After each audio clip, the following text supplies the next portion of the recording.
melting glaciers, crumbling polar ice sheets, more frequent severe weather events, sunny day flooding right here in Florida.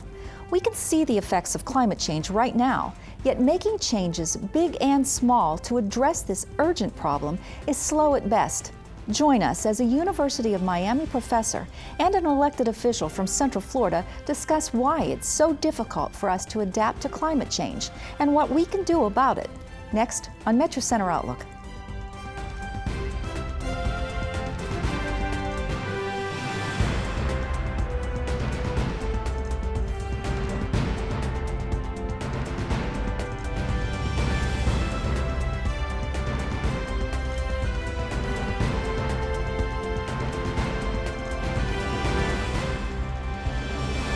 Hello, I'm Diane Trees. There's a broad scientific consensus that climate change is real and that Florida is especially vulnerable. Yet action to address its effects remains highly uncertain. What factors affect our willingness to prepare for the coming changes? Our first guest, Dr. Kenny Broad, is a professor at the University of Miami. He's an environmental anthropologist who studies the relationship between humans and their environment. Dr. Broad, welcome to the show. Thank you. You are an environmental anthropologist, and part of your work focuses on the potential use and misuse of scientific information. Can you explain that, maybe give an example? A lot of, from the academic, from the science and engineering community, we often think more information will lead to better, more rational decisions that will help the public writ large. But there's really no such thing as the public. We're broken up into individual groups. Sometimes we're competing, be it at a local scale or international scale.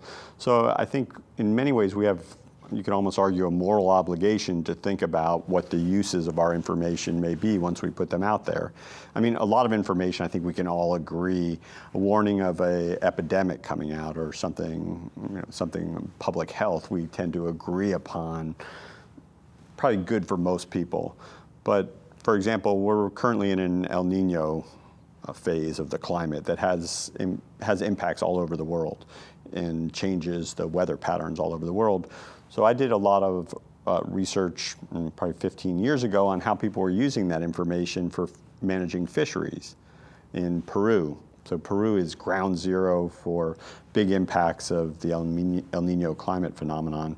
And what we were finding was the government was using the forecast where you would not only have changes in the fishery, but extreme flooding in certain parts of what's normally a dry desert.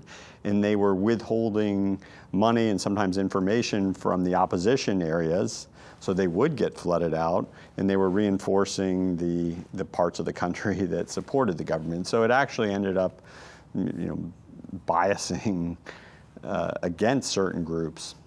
Now, you seem very committed that there be an interdisciplinary approach to studying environmental issues, especially climate change. I think there's been really a kind of a general trend in academics, but also reinforced by some of the government, the National Science Foundation, for instance, where for many years scientists had to say, what are the broader impacts of your research?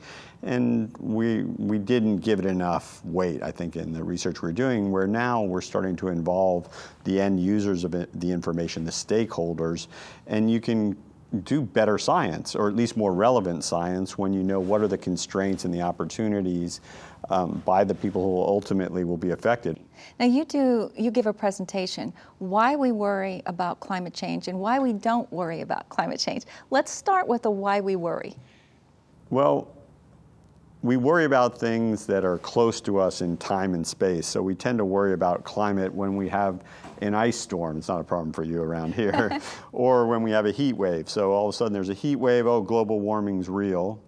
Or then we have a snowstorm. Who cares about global warming? Look, we just had this terrible ice storm. So we're very much, as humans, prone to what psychologists call recency effects, what happened most recently. And that leads us sometimes to overreact to certain things that are very low probability events and underreact to other ones that we probably should put more effort into. Why don't we worry? I mean, there's a lot of different answers. In the broadest sense is from an evolutionary perspective, humans are trial and error learners. So we learn from repeated experiences. And that works great with, the lion's roar, the hiss of a snake, these things that we've instinctually now react quickly to. But the things that we haven't had repeated experiences with, so collapse of our water system, certainly climate change, or a dramatic global effect that take 50, 100 years, you just can't have a lot of repeated experiences with. Fisheries collapses, loss of species. You don't have multiple experiences within a lifetime, so it's very hard to kind of develop the right sorts of reactions. So again, we react to things that might be extremely dreadful. I mean, good example that has been pointed out. Look at what happened after 3 Mile Island, the nuclear accident in the U.S. That actually, it was a bad accident, but didn't kill a lot of people, did not have very widespread impacts. But we stopped building nuclear reactors, after that, and we haven't built one since the 70s, late 70s.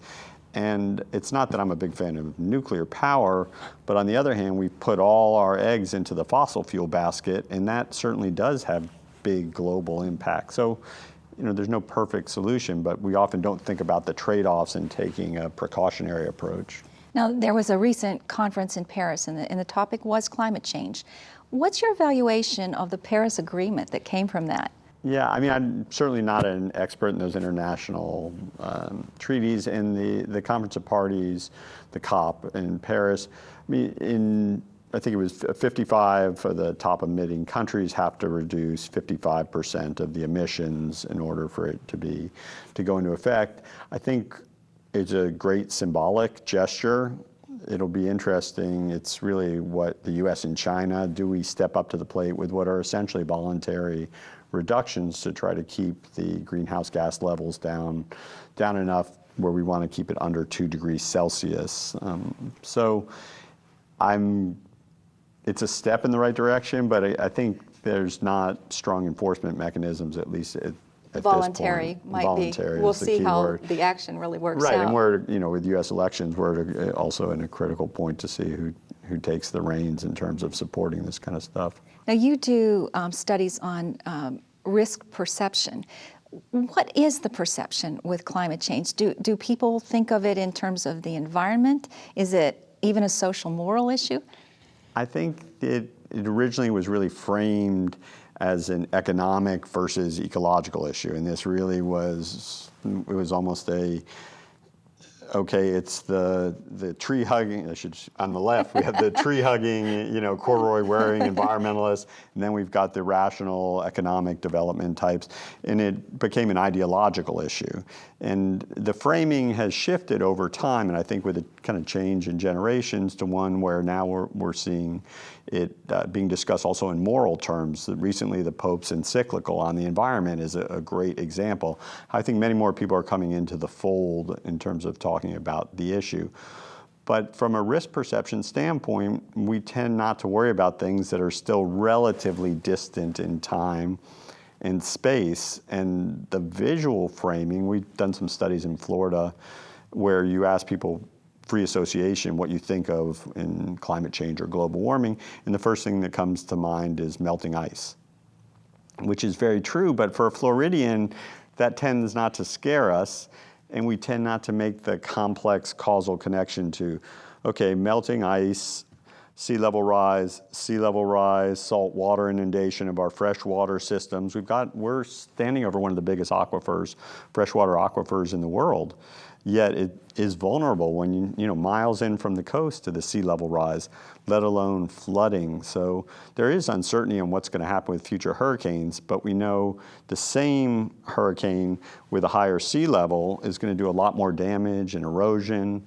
And as a South Floridian, if we lose our beaches, we lose our tourism. That's a big economic shock.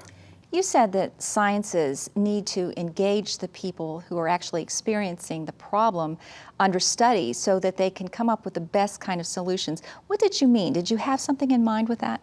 Well, I think in the case of Florida and coastal zone management, for instance, we can have regulations that come from the top, let's say, but unless people are willing to abide by them And unless they support them with local municipal elections and code enforcement and those sorts of issues, I don't think we're going to make much headway. So I'm all for certain, if you want to call it top-down regulations, and I'm also for the private sector taking steps with positive incentives and disincentives for what I would call irresponsible sort of development.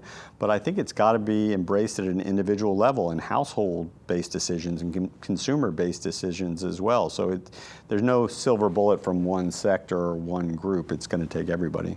As a scientist, what effects of climate change are we currently experiencing in Florida?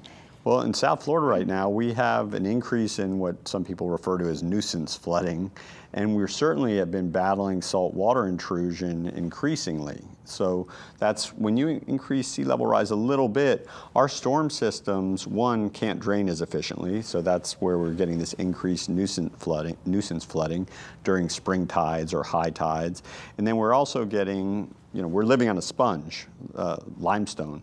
So that salt water, as it has more pressure, pushes further and further into our freshwater system. So we're constantly having to shift our well fields, move them further west. And that was happening just from population growth, but then add the double whammy of sea level rise. And if you want to add a triple whammy, if problems with the Everglades, if we don't keep the freshwater balance in the Everglades, which is helping the hydrostatic head of pressure keep that sea out, we're really trapped in a narrow band there in South Florida. So we're seeing it. We're already spending, millions and millions of dollars to elevate key streets in Miami Beach, for example. There's bond issues out there. So whether or not you're on the left or right, people are acknowledging it because you're getting flooded. That's pretty specific examples there. Yeah. Would you say, what would be your recommendation for a plan of action for Florida moving forward? Me, if I was with the ramifications benevolent for climate dictator, change. Kenny the benevolent dictator, that's a scary thought. I think it's really going to take all sides. One issue is insurance. Okay, right now, and this isn't necessarily a state regulation, but I think once the reinsurance industry starts making changes, which I will bet my month's salary, that they will, you're not going to be able to get a 30-year mortgage anymore. So that's really going to shift the real estate market. And once the real estate market starts to shift, that's what drives a lot of Florida policies and regulations. So I think there'll be changes in flood insurance where it won't be so easy to get low-cost flood insurance. I think it's going to be much more expensive to have insurance because that's going to come top-down from the reinsurance agencies. And I think the third big factor for change is liability. So there's already been a few cases in the U.S. where insurance companies are trying to get out of paying for a flood because they were saying this was foreseeable damage. And now that there really is consensus on climate change, particularly on sea level rise, I think there's a very strong case that will increasingly be made in the courts that these municipalities should have known about this and they should not have zoned in certain ways or allowed certain building codes. I think that's where we're going to see some big changes. Dr. Broad, thank you so much. When we return, we'll discuss some of the challenges and the political process involved in changing policy and passing new legislation on climate change.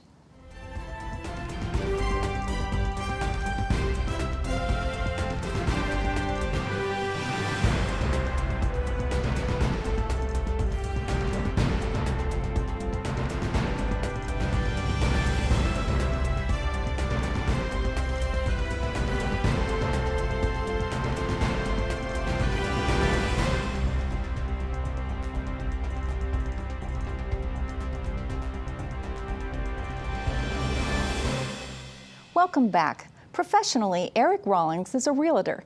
He's also a supervisor on the Orange Soil and Water Conservation District.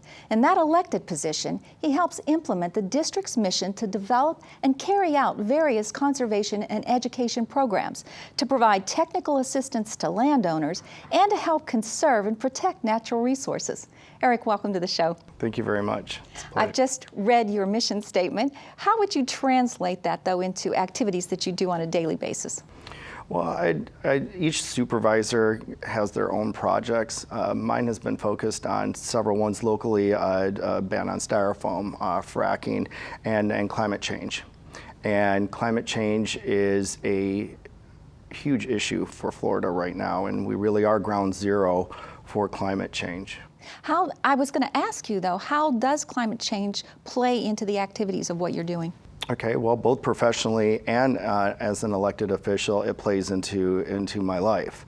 As a realtor, obviously, if you have sea level rise, the property values around where that is, the area that it's affecting is going to affect the property value, or is not going to be able to be buildable.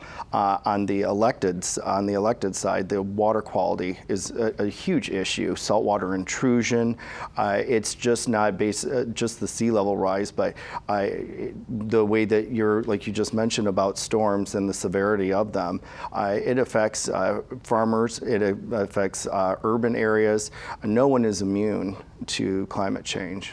So our landlocked areas need to be just as concerned. Absolutely, absolutely.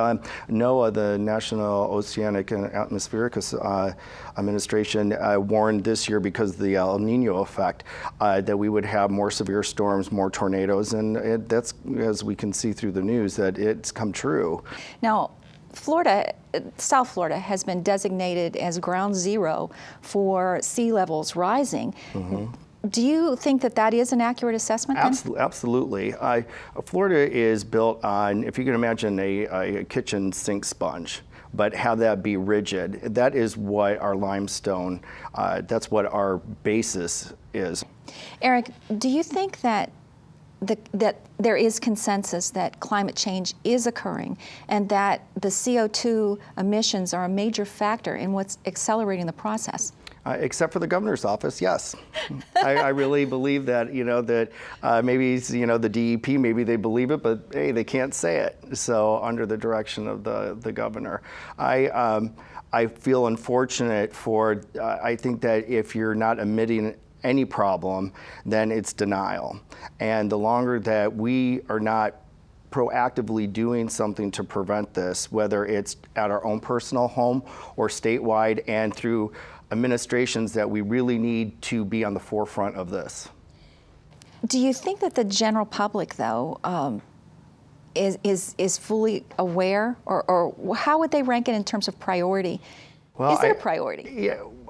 Well, I think that right now, when you're looking at Fort Myers Beach, where they're getting hotel cancellations and people aren't going to the restaurants, and the water is that bad that the governor had to make it a state of an emergency. Cancellations because of what? Because of the polluted, toxic coming out of the Caloosahatchee River. So, when you have to put a state of emergency, what is that going to do to the tourism, which is a driver right now? I mean, this is their season. It's a make or break. If you can't go out and boat, if you can't use the water to swim in, and even the fishermen out there can't go out and fish. It's that bad. So yeah, I think the average person is going to be affected by this. I think that everybody knows a little bit about it. I think that as elected officials and as news programs, maybe we can get to a little bit more of the specifics on how we can combat it at home and what's the next step. Why do you think Florida, and it's not just Florida, I think even on a national level, we've been very slow to implement any kind of public policies in relations to climate change? Why? Well, I think, again, it's just not our governor. It's a lot of federally elected officials that don't believe in climate change. And those are the people that we're looking for leadership. We're looking toward them to make a difference, to listen to the scientists, to look at the facts that are out there. And also, they control the purse strings. So things that we need to prevent on a larger level, let's say to cut CO2 emissions in our power plants, to move over from fossil fuels to solar power. We're the Sunshine State, and there's a great opportunity. The people that are in solar power right now are making a lot of money, and that's a huge driver right now that we could use for the economy and for jobs. Why is that resistance in place to reduce CO2 emissions? Is it a financial interest, political issue? Yes, to all of them. All of it. And I think that anything that you've been making a lot of money on for years and years and decades, like the coal burning and the fossil fuel burning, especially the for-profit like Duke and Florida Power, they would rather keep the status quo. There has been, slight movement, but not on a massive movement that we need to get off of the fossil fuels and onto a sustainable wind or solar power option. How do we do this, though? Where do we start with this? It could be something as simple as changing out a LED bulb in your house. It could be taking mass transportation. It could take those real easy, simple steps that don't seem like a whole lot, but if you imagine 20 million people in the state went on to a more sustainable option, it would make a huge impact, and it would reduce your costs on your power bill.